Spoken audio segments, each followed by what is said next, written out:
ಹುಬ್ಬಳ್ಳಿಯಲ್ಲಿ ಮಹಿಳೆಯ ವಿವಸ್ತ್ರ ಪ್ರಕರಣಕ್ಕೆ ಸಂಬಂಧಪಟ್ಟ ಹಾಗೆ ಇದೀಗ ಬಿಜೆಪಿಯ ನಾಯಕರುಗಳು ಇವತ್ತು ಹುಬ್ಬಳ್ಳಿಯಲ್ಲಿ ಪ್ರತಿಭಟನೆಯನ್ನ ನಡೆಸಿದ್ರು.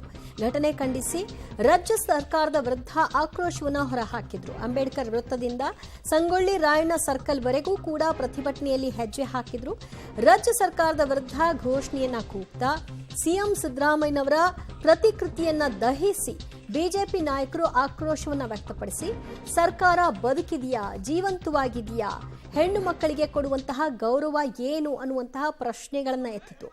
ಮತ್ತು ಈ ಇಡೀ ಘಟನೆ ಆದ ನಂತರದಲ್ಲಿ ಪೊಲೀಸರ ಆದಿಯಾಗಿ ಸರ್ಕಾರದ ಸಚಿವರುಗಳು ಕೂಡ ಮುಖ್ಯಮಂತ್ರಿ ಆದಿಯಾಗಿ ಎಲ್ಲರೂ ಮಹಿಳೆಯದ್ದೇ ತಪ್ಪು, ಆಕೆಯೇ ಬಟ್ಟೆ ಬಿಚ್ಚಿದ್ಲು ಅಂತ ಹೇಳೋ ಮೂಲಕವಾಗಿ ಹೆಣ್ಣು ಮಗಳಿಗೆ ಅಗೌರವವನ್ನು ತಂದಿದ್ದೀರಿ, ಸಾಲದಕ್ಕೆ ಬೇರೆ ಬೇರೆ ವಿಡಿಯೋಗಳನ್ನು ಕೂಡ ಹರಿಬಿಡ್ತಾ ಇದ್ದೀರಿ ಅಂತ ಆರೋಪಿಸಿದರು.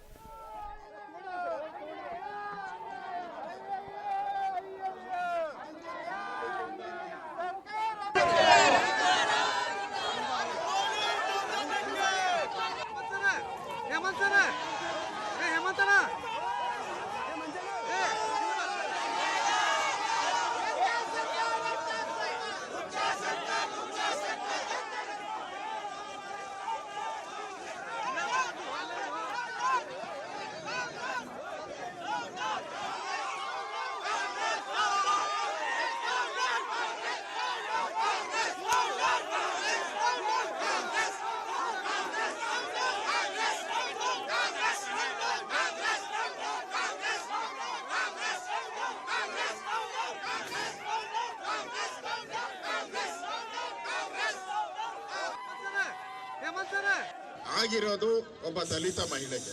ಈಗ ಪೊಲೀಸರು ಹೇಳ್ತಾ ಇದ್ದಾರೆ ಸರ್ಕಾರ, ಪೊಲೀಸರಿಗಿಂತ ಸರ್ಕಾರ ಮುಂದೆ ಬಂದಿದೆ. ಏನೂ ಆಗಿಲ್ಲ, ಏನೂ ಆಗಿಲ್ಲ, ಏನೂ ಆಗಿಲ್ಲ, ಎಲ್ಲ ಸುಳ್ಳು ಸುಳ್ಳು ಸುಳ್ಳು. ಕರ್ನಾಟಕದಲ್ಲಿ ಆತರ ಕಾಂಗ್ರೆಸ್ ಸರ್ಕಾರದಲ್ಲಿ ಏನೂ ಆಗಿಲ್ಲ ಅಂತ ಹೇಳ್ತಾರೆ. ಹಾಗಾದ್ರೆ ಬೆಳಗಾವಿ ಅಧಿವೇಶನ ನಡೀತಾ ಇತ್ತು, ಮುಖ್ಯಮಂತ್ರಿ ಅಲ್ಲೇ ಇದ್ರು, ಗೃಹ ಸಚಿವರಲ್ಲೇ ಇದ್ರು, ಪೊಲೀಸಿನ ಡಿಜಿ ಅಲ್ಲೇ ಇದ್ರು.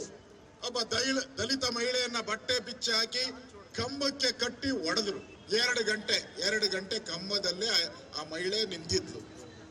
ಸುಳ್ಳ ಇದು? ಹೇಳಿ, ಸುಳ್ಳ? ಕಾಂಗ್ರೆಸ್ ಅವರೇ ಹೇಳಿ. ಇದೇ ಹಾವೇರಿ, ನಾನೇ ಬಂದಿದ್ದೆ. ಬಿಜೆಪಿ